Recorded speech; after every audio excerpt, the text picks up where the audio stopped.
I found the second phone on a Tuesday afternoon, wedged under the spare tire in my husband's boot, wrapped in an old rag like something he was ashamed of. 500 unread messages. 500. I stood in that garage with the phone buzzing in my palm, and I remember thinking, before I even opened it, that whatever was inside that phone was going to end my marriage. I was wrong. What was inside that phone did something worse than end my marriage. It rewrote everything I thought I knew about the man I had shared a bed with for 11 years. If you have ever loved someone and still felt somewhere in your chest a small cold voice telling you that you were only being shown half a person, then stay with me to the end of this, because I promise you this story will teach you something about the difference between a lie and a wound a person is too afraid to show you. And if stories like mine keep you company on nights when your own mind won't let you rest, subscribe so you don't miss the next one. My name is Chidima. I was 36 years old the year my life cracked open. And up until that Tuesday, I would have told you, without blinking, that my marriage was the one solid thing in a country that made very little else feel solid. My husband's name was Obina. We met at a wedding in Enugu, the kind of wedding where the jollof runs out before the asoebi photographs are even taken. And he was the quiet man standing near the drinks table, who laughed at my joke about the kitra before anyone else did. He was an engineer, methodical, the sort of man who read instruction manuals for fun and folded his shirts with a precision that used to make me tease him mercilessly. We married 2 years later in a small church in Owerri, my mother crying into a handkerchief she had ironed 3 times that morning, his mother watching me the way some mothers-in-law watch the woman who has taken their son, with a politeness so careful it felt like suspicion wearing perfume. Our courtship itself had been unhurried in a way that, looking back, I now understand was very much in character for a man who preferred to keep the deepest rooms of himself locked until he was absolutely certain it was safe to open them. Obina did not declare himself the way some of the boys I had dated before him did, with grand gestures and rehearsed lines borrowed from Nollywood films. He simply kept showing up. He would call at the same hour every evening, ask about my day with a specificity that told me he had actually been listening the last time, remember that my mother took her tea with exactly 1 cube of sugar, and bring a small tin of it the first time he visited her house, unprompted, as though he had filed the detail away for future use. It took him 9 months to tell me he loved me, and when he finally did, we were standing in the rain outside my hostel gate at Nsukka. Both of us soaked, both of us laughing at how long it had taken him to say 4 words. I remember thinking that night that a man who took his time with something as simple as love would surely take his time with everything else too, that his caution was a kind of promise. I did not yet understand that caution and secrecy can sometimes wear the same coat. His mother's early suspicion of me softened slowly, the way frost softens under a sun that takes its time arriving. She had wanted, I think, a daughter-in-law from a family she already knew, someone whose people had eaten at her table before, and I was to her an unknown quantity from 2 states away. It was Obina in those early years who stood between us, like a patient interpreter, smoothing the edges of every small misunderstanding, reassuring his mother in Igbo, in a low voice I was not meant to fully catch, that I was worth the adjustment. I did not know then that this same instinct in him, the instinct to smooth, to protect, to interpret one person to another, rather than let 2 truths sit uncomfortably in the same room, would become the very mechanism by which he kept an entire brother hidden from me for over a decade. Kindness and concealment, I have since learned, can grow from the same root. For the first 6 years, I would have staked my life on Obina's faithfulness. He was not a flashy man. He did not disappear for mysterious meetings or come home smelling of a perfume that wasn't mine. He was, if anything, almost too present, too accounted for. The kind of husband who called if he was going to be 20 minutes late, who still, after all those years, reached for my hand in the car without thinking about it, the way you reach for a seatbelt. We had 2 children, Kamsi and little Obioro, And our house in Lekki was not grand, but it was ours, bought slowly, with the kind of sacrifice that leaves a taste in your mouth long after the debt is paid. It was in the 7th year that I first noticed the fatigue in him. Not laziness, Obina was never lazy, but a heaviness that sat behind his eyes, especially on Sunday evenings, as though the coming week were a physical weight he had to lift onto his shoulders before Monday morning. I asked him about it once, lying in the dark, my hand on his chest, feeling his heart beat under my palm, like a second secret conversation. He told me it was work, pressure from his director, targets. I believed him because there was no reason not to, and because that is what marriage teaches you to do. You learn to receive your husband's explanations like you receive a plate of food someone has cooked for you, gratefully, without interrogating every ingredient. The heaviness did not go away. If anything, over the following 2 years, it deepened into something I can only describe as a kind of low, permanent grief that Obina wore like a cologne, invisible unless you leaned close, and then unmistakable. He started taking phone calls outside, on the balcony, at strange hours. Not late at night, nothing that dramatic, but in the middle of a Saturday afternoon, in the middle of dinner, he would glance at his phone and something would move across his face like a cloud crossing the sun, and he would excuse himself. Walk, he would say. Always walk. And I, foolish, trusting, believing woman that I was, would nod and return to whatever I was doing, filing the moment away in the part of my mind reserved for things that did not yet connect to anything shapely. Looking back now, with the particular clarity that only comes after a secret has already been dragged into the light, I can trace a whole quiet architecture of small, strange details that I had, at the time, filed away without ever connecting them into a single shape. There was the matter of the ATM alerts. Obina handled our joint account meticulously. He was, after all, the engineer who balanced our books to the last naira. But every few weeks, I noticed a transfer of a fixed amount, always rounding numbers, always leaving the account in the small hours of the morning, always labeled simply transfer, with no further description, the way you label something when you do not want a description to exist at all. When I asked him about it once early on, he told me it was a cooperative contribution with some colleagues from work, a savings scheme, and I nodded, because why would a man lie about something as mundane as a workplace savings group? There was also the strange ritual of the first week of September every single year, when Obina would become withdrawn for several days, sleeping poorly, snapping at the children over small things he would never normally notice, and then just as suddenly returning to himself, as though he had crossed some private threshold and could finally exhale. Looking back now, I know that this first week of September was the week Kelechi had died. I had simply assumed, in the absence of any other explanation, that it was tied to some anniversary at his workplace, a difficult project deadline, perhaps the memory of his father's passing, which I knew had happened around that time of year, though I had never been given the exact date. A wife builds explanations out of whatever material her husband gives her, and Obina, I now understand, had spent years feeding me exactly enough material to keep me from asking the one question that would have unraveled everything. There was too a particular photograph, a single one, tucked at the very back of an old photo album from his family house in Owerri.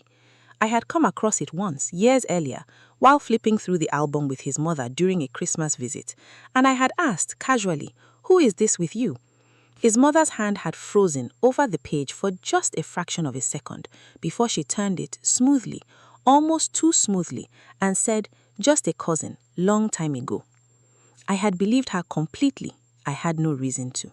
It is strange now to think of how many people in that family had quietly, collectively agreed to erase one boy's face from every story they told me, and how well they had done it for so many years without a single slip. It is important that you understand, before I go further, that I was not a suspicious wife. I did not go through Obina's phone. I did not smell his shirts for perfume or check his call log while he showered, the way some of my friends confessed they did with their own husbands. I trusted him the way you trust gravity, without thinking about it, without needing proof, because the alternative was unthinkable. That is why what happened next broke something in me that has still, even now, not fully healed. Not because I found a phone, because I found out how easily I could be made not to look. The Tuesday it started was an ordinary one. Obina's car, a grey Camry he had bought second-hand from a colleague and nursed like a third child, had developed a strange rattling sound under the driver's seat, and he asked me to check the spare tire compartment in the boot while he lay underneath the car in the compound, trying to locate the source of the noise with a torchlight clenched between his teeth. I was doing him a favor, nothing more. I lifted the boot carpet, and there it was, tucked beside the spare tire, wrapped in a strip of old cloth that had once been a work shirt of his. I recognized the faded stripe pattern. A phone. Not his usual phone, which was a black iPhone he carried everywhere, practically an extension of his hand. This one was a cheap Techno, the screen protector still on, the kind of phone you buy specifically because it is forgettable. I should tell you that in that moment, my first thought was not infidelity.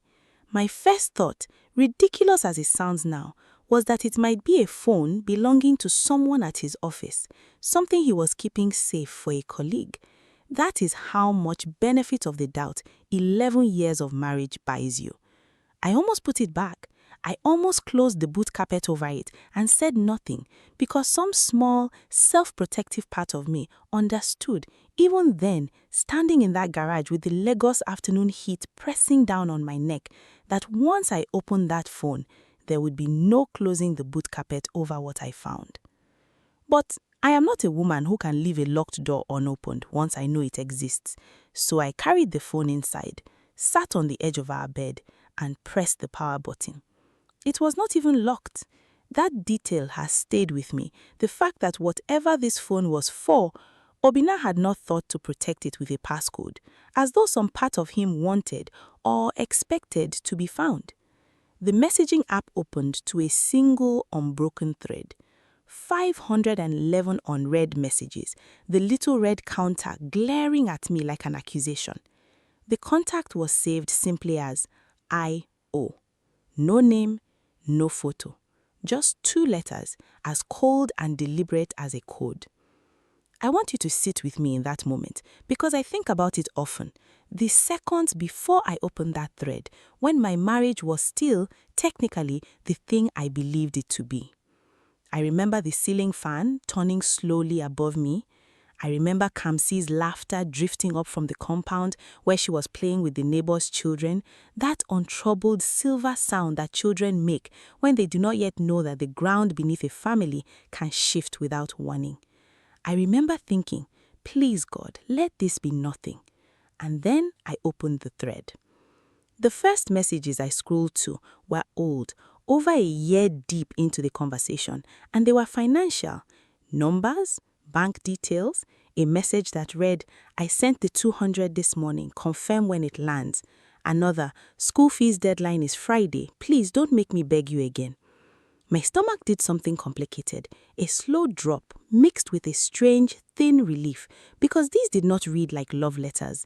They read like the correspondence between 2 people managing an obligation, not a romance. But relief is a dangerous thing to feel too early in a story like this one, and I want to warn you now the way I wish someone had warned me. Sometimes the coldest messages hide the warmest, most complicated wounds. Before we go further into what those 2 letters I.O. actually meant, let me pause and say this.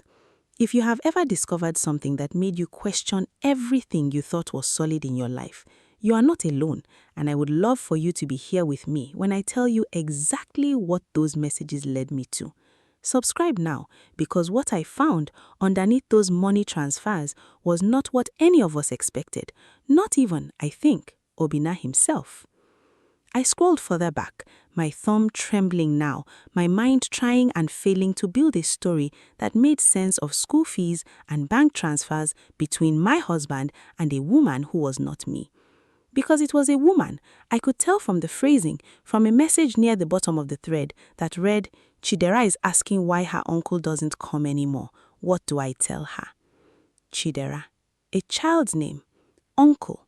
My husband was somebody's uncle to a child whose mother he was paying school fees for in secret using a phone he hid under a spare tire. I did not confront him that night. I want to be honest with you about that, because I think there is a version of this story where the wife finds the phone and marches it into the compound and throws it at her husband's chest and demands answers before the oil from the car engine has even dried on his hands. That was not me. I am not built for confrontation in the heat of discovery. I am built to gather, to understand, to build a complete picture before I decide what to do with it, because a half-understood wound opened carelessly can kill a thing that a fully understood one might have saved. So I put the phone in my handbag, said nothing about the rattling noise he eventually found and fixed himself, a loose exhaust bracket, he told me proudly, as if that mattered anymore. And I spent the next 4 nights reading, in secret, late at night while he slept beside me, breathing evenly, unaware that his wife now knew he had a second life. Those 4 nights taught me more about my husband than the previous 11 years combined. I learned that the conversation with I.O. went back almost 6 years. 6 years, nearly the entire length of our marriage minus the honeymoon period. I learned that in the early messages, the tone between them was stiff, almost hostile, full of clipped, resentful lines from her side, like, "You don't have to keep proving anything to me," and "I don't want your guilt money," met with short, almost pleading responses from Obinna, "Please, let me do this, it's the least I can do." I learned that over time, the hostility softened into something that read like a strange, weary partnership. 2 people bound together by an obligation neither of them had chosen, slowly, reluctantly becoming something like allies. And I learned, with a jolt that made me sit upright in the dark, my heart slamming against my ribs, that this woman, I.O., had a child named Chidera who called Obinna uncle, and Obinna had been sending money, not small amounts, but school fees, house rent, medical bills, for years, all of it funneled through this hidden phone, all of it kept from me with the precision of a man who had built an entire second accounting system inside his own life. On the 3rd night, I found a stretch of messages that unsettled me more than anything else in that thread, more even than the financial transfers, because they revealed something about the emotional architecture of whatever this relationship was. There was a message from I.O. dated to a year I remembered clearly because it was the same month Kamsi had been hospitalized for typhoid, a frightening week I remembered Obinna being strangely, uncharacteristically distant through, claiming exhaustion from work. The message read, "Today would have been her birthday. I didn't expect you to remember, but you sent the usual amount anyway. Thank you." Obinna's reply, sent at 2 a.m., read only, "I remember every year. I will always remember." I had sat beside my sick daughter's hospital bed that same week, wondering why my husband seemed to be carrying grief for something I could not name, and the answer, it turned out, had been sitting in a phone under a spare tire 4 kilometers away from the hospital ward where I was praying over Kamsi's fever. There were other messages scattered through the years that read less like an affair and more like 2 people quietly checking on each other's survival. A message from I.O. that simply said, "Chidera drew a picture of a man in a car today at school. The teacher asked who it was. I didn't know what to tell her."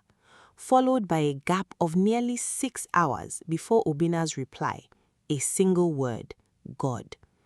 I read that exchange 3 times before I understood what it meant, and when I did, my hands began to shake so badly I had to set the phone down on the bed and press my palms flat against the sheet to steady myself. Whoever I.O. was, whatever this relationship had been for the last 6 years, it was not lightness. It was not romance disguised as concern. It was something heavier than either of those things, something that read, even to a wife who did not yet understand its source, like 2 people bound together by a grief so large that neither of them had ever found a way to set it down. I did not yet know who I.O. was. I did not yet know whether uncle was literal or a term of affection dressed up to sound innocent. I lay awake calculating, the way you calculate when you are trying to survive a discovery, running every possibility through my mind. A mistress he had fathered a child with and was too cowardly to admit. A woman he had loved before me and never fully released. A family scandal so old that it had calcified into secrecy long before I arrived. Each possibility felt like a different kind of death for the marriage I thought I had.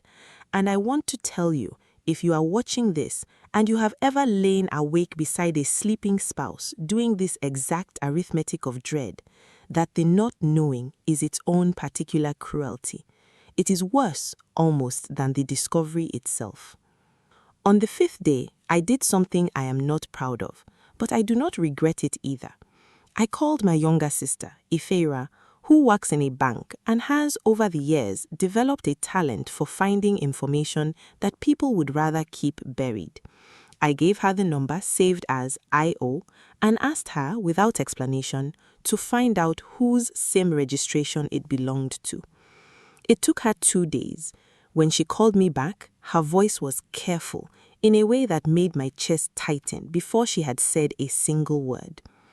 Chidima, the name on this SIM is Ijeoma Okonkwo. I did not recognize the name.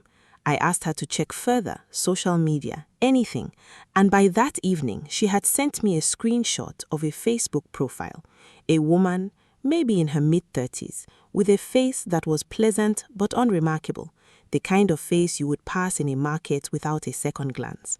And in the profile picture, beside her, a girl of about 7 or 8 with a gap-toothed smile and Obina's exact eyebrows. I stared at that photograph for a long time. I want you to understand what was happening in my body in that moment. Not just my mind, my body. My hands were cold, despite the Lagos heat. My throat had closed around something I could not name, because those eyebrows, thick, slightly arched, unmistakable, were not a coincidence. I had looked at those eyebrows on my own children's faces 1,000 times. I had traced them with my finger when Kamsi was a baby, marveling at how completely she had inherited her father's face. And now, here they were again, on a stranger's daughter, in a photograph sent by my own sister, in a discovery that had begun with a rattling car and a spare tire compartment. If you are new here, this is the part of the video where I usually remind you that the stories I tell are rarely as simple as they first appear, and this one certainly was not. Because what I believed in that moment, staring at that little girl's face, was the most obvious story in the world. That my husband had a child outside our marriage, a child he had hidden from me for years, funding her life in secret while building his real family with me in the daylight. I believed in that moment that I understood everything. I was about to learn how wrong a wife can be, even when she was looking directly at the truth. I confronted Obina on a Sunday evening after the children had been dropped at his mother's house for a sleepover.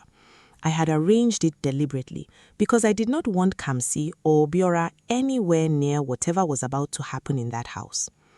I laid the phone on the dining table between us, screen up, the thread with Ijeoma Okonkwo on still open, and the photograph of the little girl with his eyebrows pulled up beside it on my own phone.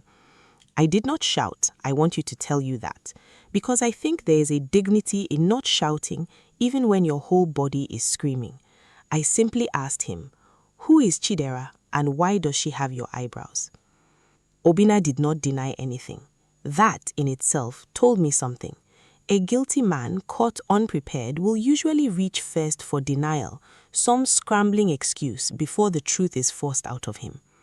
Obina did not do that.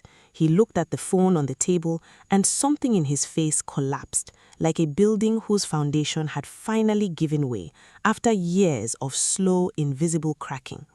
He put his head in his hands and was silent for so long that I thought he might not answer at all. And then he said the words that split my understanding of this entire story into two completely different shapes. "Chidera is not my daughter," he said. "She is my brother's daughter." I did not know until that sentence that Obina had a brother, in 11 years of marriage, in 11 years of family gatherings, of Christmas trips to the village, of long conversations about his childhood in Owerri, his father's strictness, his mother's cooking. Never once, not once, had Obinna mentioned a brother. I had met his mother, his father before he passed, 2 sisters, an uncle who drank too much at every wedding. Never a brother.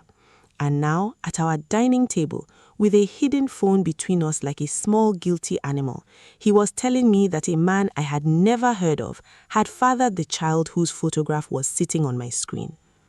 His name was Kelechi, and the past tense in that sentence landed on me like a stone. Was. He was 2 years older than me. We were close, closer than close if you understand what I mean. When we were boys, people used to say we shared one soul between 2 bodies.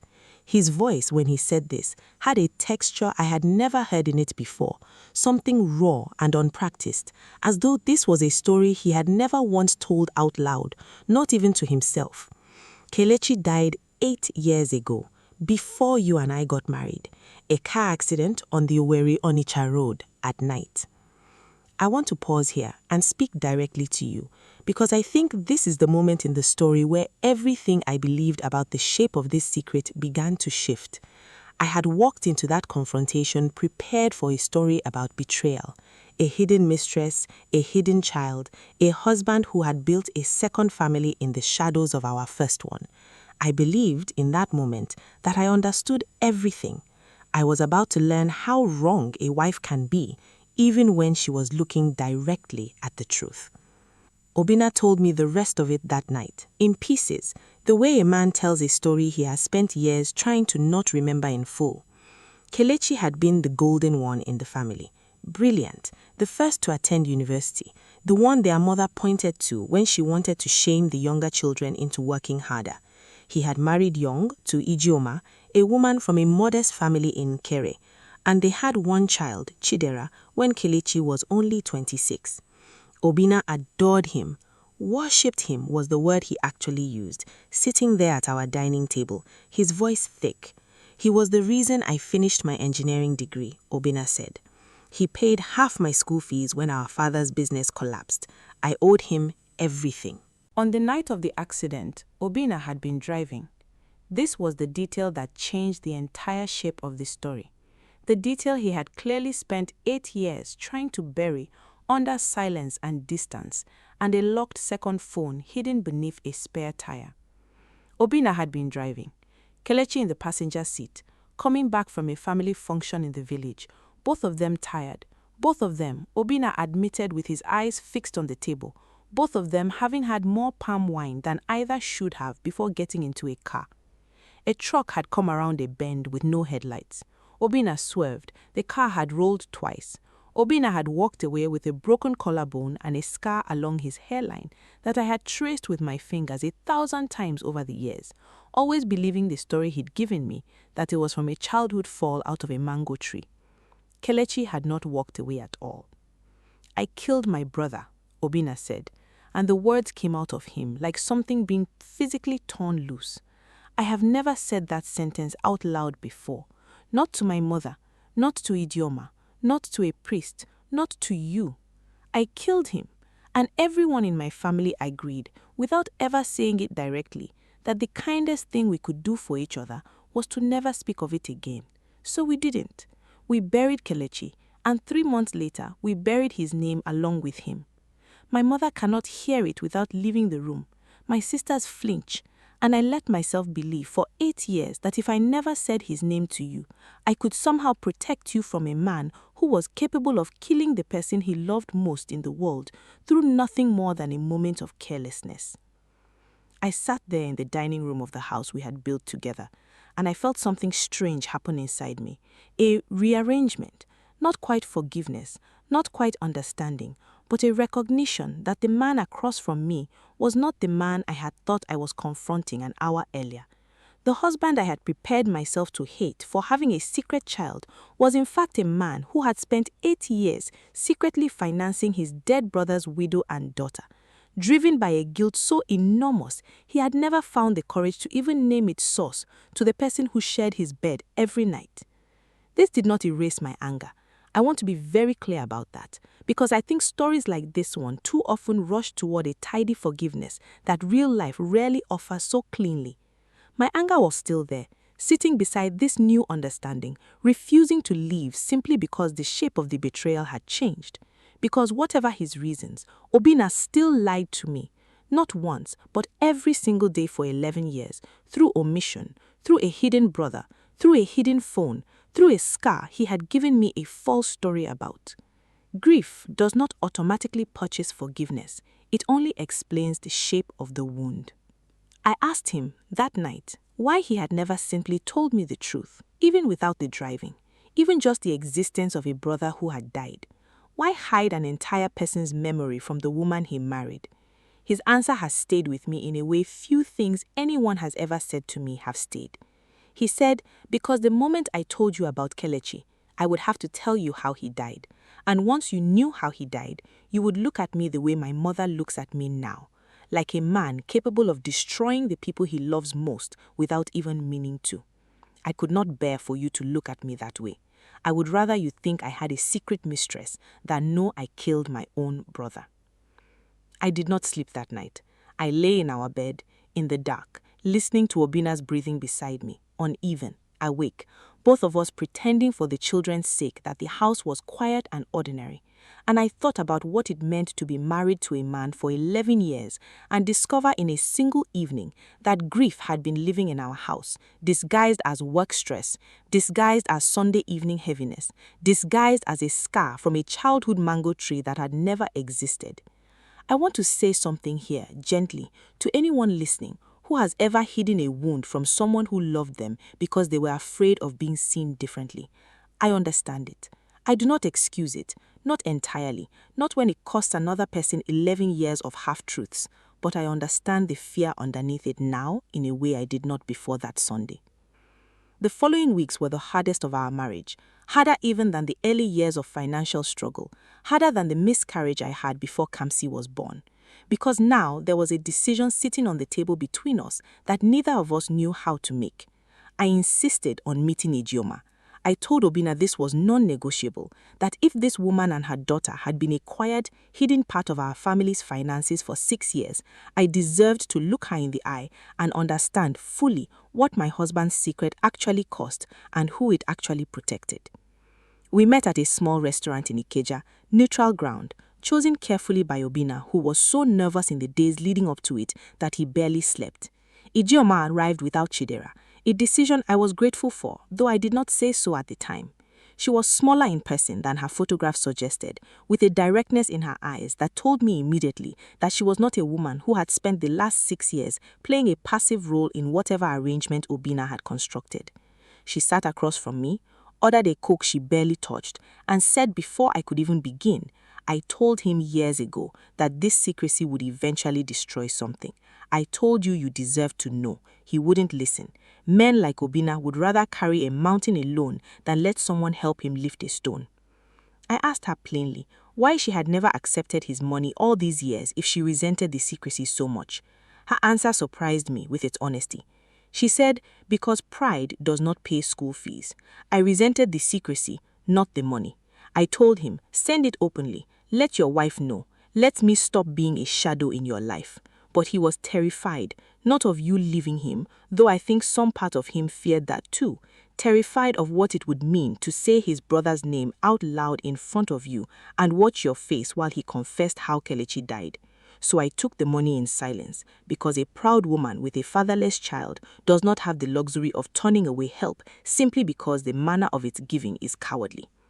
She told me more that afternoon than I think she had intended to, the way people sometimes do when they finally meet the one other person in the world who might actually understand the particular shape of what they have carried. She told me about the year after Kelechi died, how the in-law family came, dutifully, for the burial rites, had performed every required custom with correct solemnity, and then, almost to a person, stopped calling within 3 months. Not out of cruelty, she was careful to say, but out of an inability to look at her without also looking at the accident, at the gap where their brother and son used to stand. Grief makes people into cowards sometimes, she said, turning the Coke bottle slowly on the table without drinking it. Not bad people, just cowards for a season. Some people never come out of that season. She told me she had gone back to her family in Nkwere for 2 years, worked as a seamstress out of her mother's parlor, raised Chidera on contract sewing jobs and the small pension Kelechi's company eventually, grudgingly, had released after 18 months of paperwork. She told me the day Obinna first called her, nearly 2 years after the burial, her voice, she said, sounding like a man confessing to a crime rather than offering help, was the day she allowed herself to cry properly for the first time since the funeral, because someone from that family had finally acknowledged that she and her daughter still existed. I asked her carefully whether she had ever wanted more from Obinna than money. It was not an accusation. I asked it the way you ask a question you already suspect you know the answer to, but need to hear spoken plainly, regardless. She looked at me directly when she answered, and I respected her for not looking away. She said, never romantically, if that is what you are asking. He is my husband's brother. In my mind, in my heart, he has only ever been that. But I will admit, there were years I wanted more of his time than his money. Chidera would ask for her uncle, not for cash. Children do not understand bank transfers. They understand who shows up. That sentence sat with me for a long time after we left that restaurant. Children do not understand bank transfers. They understand who shows up. Because it named something I had not yet fully articulated to myself about my own marriage. That Obinna had spent years being financially present and physically absent from an entire branch of grief he was too ashamed to visit in person, sending money instead of himself, as though guilt could be discharged through a bank transfer the way a debt is discharged, when what Chidera and Ijeoma had actually needed, more than the naira, was simply to not be erased. There was something in the way she said this, fatherless child, that made something in my chest twist with a complicated, unwanted sympathy. Because Ijeoma had lost more than I had. She had lost a husband at 28, been left with a 2-year-old daughter, and an in-law family that, according to what she told me that afternoon, had largely gone silent on her after the burial, unable to look at her without seeing the accident, without seeing Kelechi's absence reflected back at them in her grief. Obinna's secret money had been, for 6 years, nearly the only thread connecting her small family to the family that had once been hers by marriage. And I had walked into that restaurant prepared to hate her, and left instead with a strange, unwanted respect for a woman who had survived something none of us had properly acknowledged. I want to pause here again, because I think this is the point in the story where many of you are wondering what I decided to do.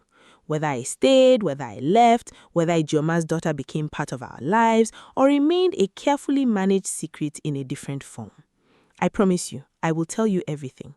But before I do, let me say this. The hardest part of what came next was not deciding whether to forgive Obinna. It was deciding what kind of wife I wanted to be to a man who had shown me so clearly that his instinct under the weight of guilt was silence rather than trust. If you have ever had to ask yourself that question, not whether you love someone, but whether you trust the shape of how they carry pain, then you already understand why the next part of this story took me almost a year to fully live through. Stay with me for it, and if these stories are helping you make sense of your own complicated chapters, subscribing means you'll be here for the ones still coming. In the month that followed that meeting with Ijeoma, our house became a strange, quiet battlefield of small negotiations. I told Obinna I needed him to bring Kelechi's memory into the open, with his mother, with his sisters, with our own children eventually, when they were old enough to understand. I told him the money to Ijeoma and Chidera could continue, but not in secret, not funneled through a phone hidden under a spare tire like something shameful. If we were going to be a family that carried this responsibility, we would carry it honestly, in daylight, or not at all. Obinna resisted this at first, more than I expected. 8 years of a particular kind of silence does not unlearn itself in a single conversation. There were nights he sat on the balcony with his old familiar phone, saying nothing, and I understood that he was grieving something new now, too. The loss of a secret that had, in its own damaged way, been protecting him from having to face his mother's eyes. The confrontation with his mother, when it finally came, was one of the most painful things I have ever witnessed. We drove to Owerri together, the four of us, though the children stayed with Obinna's sister, while the three adults, Obinna, his mother, and I, sat in the small parlor of the family house where Kelechi's photograph had been quietly removed from the wall years earlier and never replaced. Obinna said his brother's name out loud in that room for what his mother later admitted was the first time in 8 years. She wept in a way I had never seen a Nigerian mother of her generation weep. Not the composed, ceremonial tears that a public mourning knows how to show, but something raw and furious and finally released. She had blamed Obinna, she admitted, in a whisper that seemed to cost her everything to produce. She had blamed him every day for 8 years and hated herself for the blame and said nothing because saying it out loud would have meant losing her second son to the same silence that had already taken her first. I remember the exact quality of the silence in that parlor before Obinna spoke his brother's name. It was the kind of silence that has texture, that presses against your eardrums, the silence of a room where a family has spent years arranging its furniture, literally and otherwise, around the shape of an absence.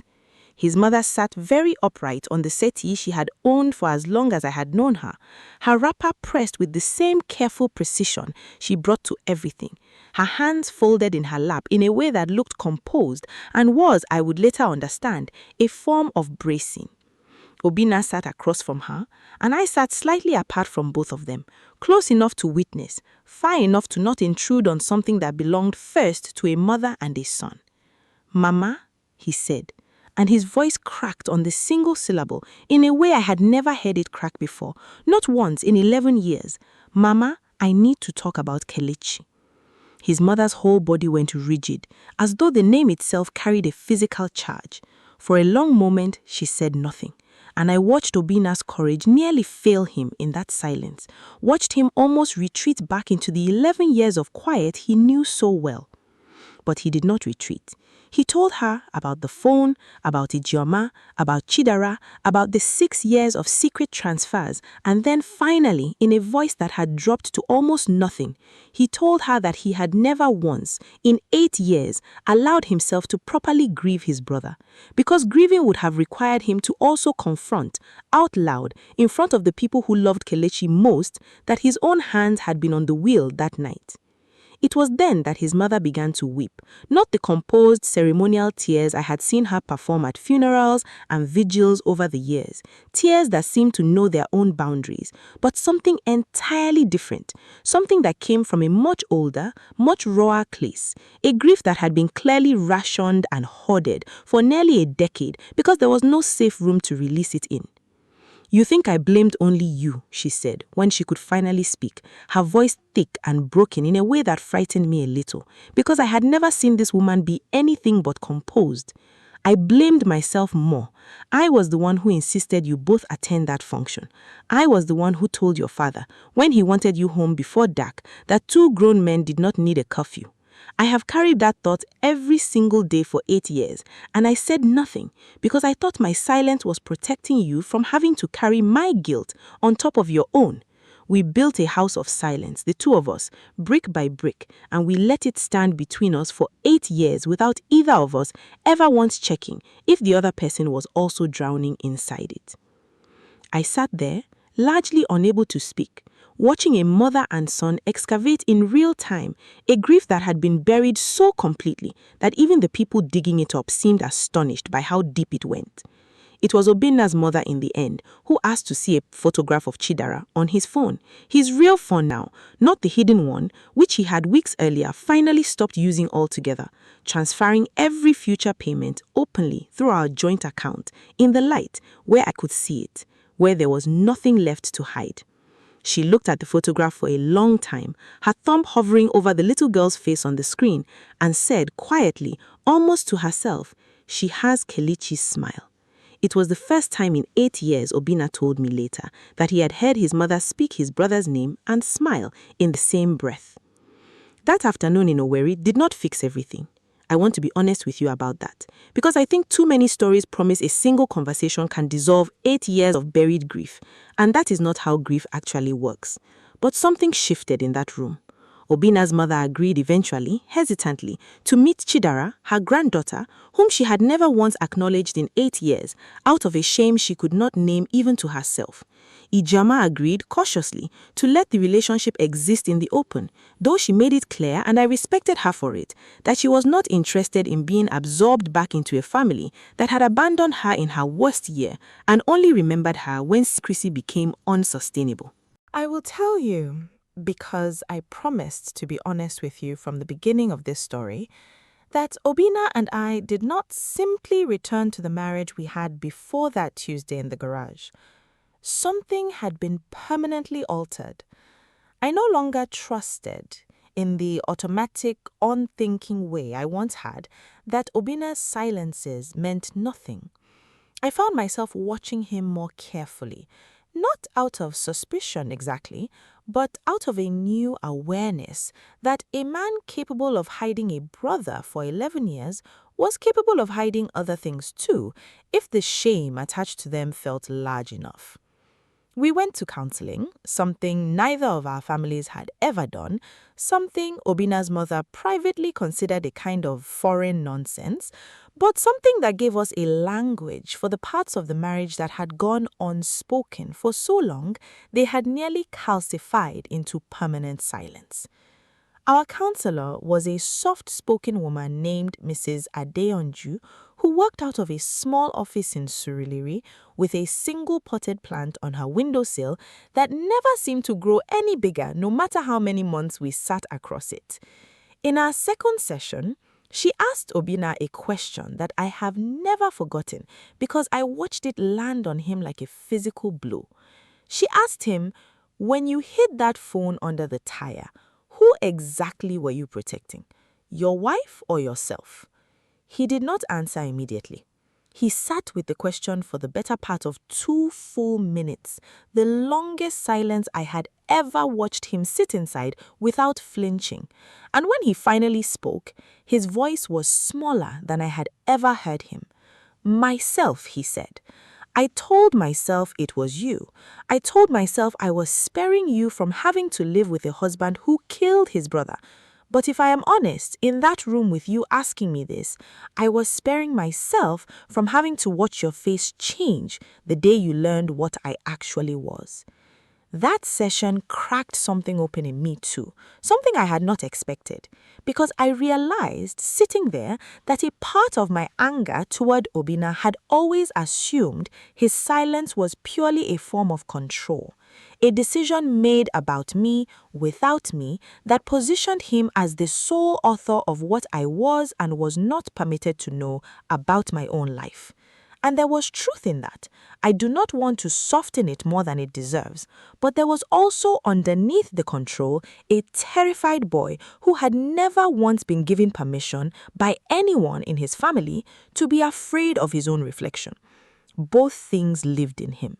Learning to hold both at once, the harm and the wound underneath the harm, without letting one erase the other, became the slow, unglamorous work of that entire year. There were nights I considered leaving. I will not pretend otherwise because I think it does a disservice to every woman watching this who has faced a similar discovery to suggest that understanding a husband's grief automatically resolves the anger of having been lied to for over a decade. I remember one night in particular, almost 8 months after I found the phone, sitting in my car outside the house, unable to make myself go in, thinking about all the small ways I had accommodated a heaviness in him for years without ever understanding its source. Thinking about how easily a person can love someone and still be, in some fundamental way, a stranger to the largest wound in their life. I called my sister Ifeinwa that night, and she asked me a question I still carry with me. Do you love the man he actually is, or do you only love the man you believed him to be before the phone? I did not have an answer for her that night. It took me several more months to find one. The answer, when it finally arrived, was not a clean, triumphant realization. It came slowly, in ordinary moments, watching Obina sit on the floor with Obiora, patiently teaching him to fold paper airplanes with the same precision he once used to fold his shirts. Watching him call Chidera on video, awkwardly at first, but with a tenderness that made something in my chest ache in a way I could not fully name. Watching him visit Kelechi's grave for the first time in 8 years, standing there for nearly an hour while I was waiting in the car, giving him the privacy that grief like his required. I remember one particular Saturday morning, almost a year after I first found the phone, when Kamsi, who was 9 at the time and had absorbed far more of the household's tension over that year than we ever intended her to, asked me directly why Chidera called her father uncle if they were not, as she had overheard someone say, real cousins. It was the question I had been quietly dreading, because I understood that however Obina and I answered it would shape how our own daughter came to think about honesty for the rest of her life. Obina answered it himself, sitting Kamsi down at the same dining table where he had once confessed everything to me, and told her, in language gentle enough for a 9-year-old, but honest enough to be not another break in the family's old wall of silence, that he'd once had a brother named Kelechi who died a long time ago, and that Chidera was Kelechi's daughter, which made her Kamsi's real cousin in every way that mattered. Kamsi considered this with the grave seriousness children bring to information they sense is important, and then asked only, "Can I show her my room next time she comes?" I remember excusing myself to the kitchen, running the tap longer than necessary, because I did not want my daughter to see me cry over how simply she had accepted a truth that took the adults in her family 8 years and one hidden phone to say out loud. I came to understand that the man who had hidden a phone under a spare tire and the man who was, in these smaller moments, trying, clumsily, imperfectly, but genuinely, to become someone who no longer needed secrecy to survive his own guilt, were the same man. Both true, both real, and I decided eventually that I loved that whole, complicated man, not the simplified version of him I had married without fully knowing. Obina's sisters took the news in 2 entirely different ways, and I think their reactions taught me something about how differently grief settles into siblings who lived through the same loss. The elder sister, Nkechi, wept, and then almost immediately grew angry, not at Obina for the accident, but at the whole family, herself included, for allowing 8 years to pass in a silence she said had made her feel, in her own words, like Kechi was something shameful instead of someone we loved. She began, in the months after, to speak of him often and easily, weaving small memories of him into ordinary conversation, the way you might mention any relative who was simply away rather than gone.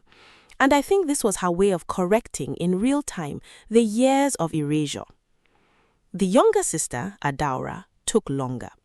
She did not attend the gathering at the grave that September, sending a quiet excuse about work, and Obina told me, without judgment, that he understood, that some people need the anniversary itself to remain untouched for longer than others, and that forcing a timeline onto someone else's grief was exactly the kind of harm the family had already done to itself once by forcing a timeline of silence instead. It was one of the more generous things I heard him say that year, and it told me something had genuinely shifted in him, a willingness to let other people's pain move at its own pace instead of managing it into a shape convenient for everyone else, which had been, I now understood, the very habit that built the whole architecture of his original silence. We are still married, Obina and I, though I will not stand here and tell you the marriage is what it once was, because I think that would be a lie, and I have had enough of lies inside that house to want to add one more, even a comforting one, even for the sake of a tidy ending to this story. What we have now is something more honest, if less innocent, a marriage that survived not because the wound healed completely, but because we both chose deliberately over and over to keep choosing honesty over the easier comfort of silence. Chidera calls we auntie now and comes to spend part of every December with us. And Kamsi has grown fiercely protective of her younger cousin in a way that makes my chest tight every time I watch them together. Ijeoma and I are not close, not exactly, but there is a respect between us that I think neither of us expected the day we sat across from each other in that restaurant in Ikeja. Obina's mother keeps a photograph of Kelechi on the wall again and speaks his name sometimes now, quietly, the way you speak of someone you have finally allowed yourself to properly mourn. Last September, on the anniversary of Kelechi's death, something happened that I still think about more than almost anything else in this entire story. Obina asked me to come with him to the cemetery in Owerri, something he had never once done in all the years I had known him, always visiting alone, always in a silence he clearly wanted no company inside. This time, he asked Ijeoma and Chidera to come too, and his mother, and even Kamsi, who had by then grown close enough to her cousin that she insisted on bringing a small bouquet of flowers she had picked herself from our compound, tied clumsily with a ribbon. We stood together at the grave, an unlikely gathering of people whose lives had been quietly rearranged by one accident on a dark road 8 years earlier. And Obina spoke to his brother out loud in front of all of us for the first time. He did not perform grief for our benefit. He simply talked, the way you talk to someone you miss, telling Kelechi about Chidera's school results, about Kamsi's stubbornness, which he said reminded him painfully of Kelechi's own, about the years he had spent trying to atone through silence, and how wrong he now understood that instinct to have been. Ijeoma cried quietly beside me, and at some point, without either of us planning it, she reached over and held my hand. Two women standing on either side of a grave that had shaped both our marriages in ways neither of us had chosen. Chidera, who was 8 by then, asked her mother in a small, curious voice why everyone was sad and happy at the same time. And Ijeoma told her, because that is what it means to finally remember someone properly after a long time of trying not to. I have not been able to shake that sentence since.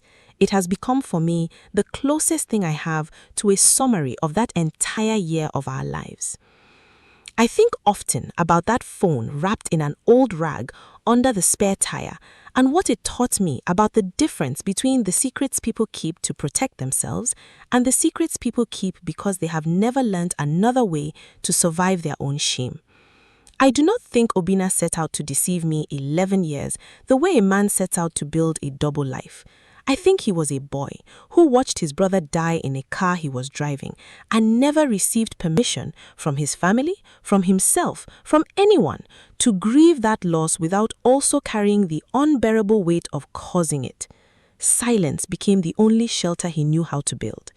It nearly cost him his marriage. It nearly cost his mother a second son. And I have come to believe, watching him slowly, imperfectly, learn to live in the open instead of underneath a spare tire in a hidden compartment of his own making, that the bravest thing a person can do is not the absence of secrets, but the willingness to finally set one down. If there is one thing I want you to carry away from my story tonight, it is this. The people we love are rarely as simple as the worst version of the story we build about them in the dark, alone, with only our fear for company. Sometimes, what looks like betrayal is actually an old, unhealed grief wearing a disguise it never wanted to wear. That does not excuse the silence. It never fully does. But it might, if you are brave enough to ask the questions, instead of only building your own conclusions, reveal something more complicated and sometimes more forgivable than what you first feared. I am glad most days that I did not simply throw that phone at his chest and walk away without asking a single question. I am also glad on the harder days that I never let him forget how much that silence cost me. Both things can be true.